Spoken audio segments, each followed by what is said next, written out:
Si l'été rime avec vacances pour la plupart des Français, c'est aussi une période de grande solitude pour de nombreuses personnes âgées.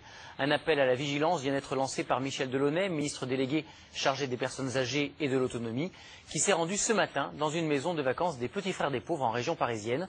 Cette association tente de rompre cet isolement en organisant des visites de bénévoles à domicile. Reportage Egert Lia et Cécile Guerriquier.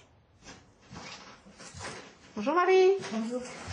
Depuis 3 ans, Elisabeth est bénévole pour l'association des Petits Frères des Pauvres. Une fois par semaine, elle rend visite à Marie âgée de 65 ans. Non, je pleure pas. Cette jeune retraitée originaire de La Réunion a contacté l'association pour rompre avec l'isolement dans lequel elle s'était progressivement installée. J'ai besoin de parler, j'ai besoin de trouver des gens. Rester comme ça là en train de penser. Moi qui est originaire de l'île et qui a toute ma famille là-bas et qui est ici, des fois ça pense beaucoup. Et pendant ce temps-là, mon esprit est occupé et puis je pense plus à tout ça, quoi. Et c'est important pour moi. Moi, j'aime bien le contact des gens.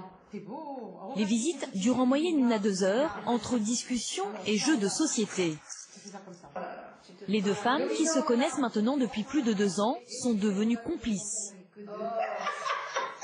C'est important parce que c'est dans la mesure où les gens qui sont seuls, ils savent que tel jour, on leur téléphone, on leur dit voilà, tel jour je vais venir te voir ou vous voir, hein, on ne tutoie pas tout le monde hein, dans le bénévolat.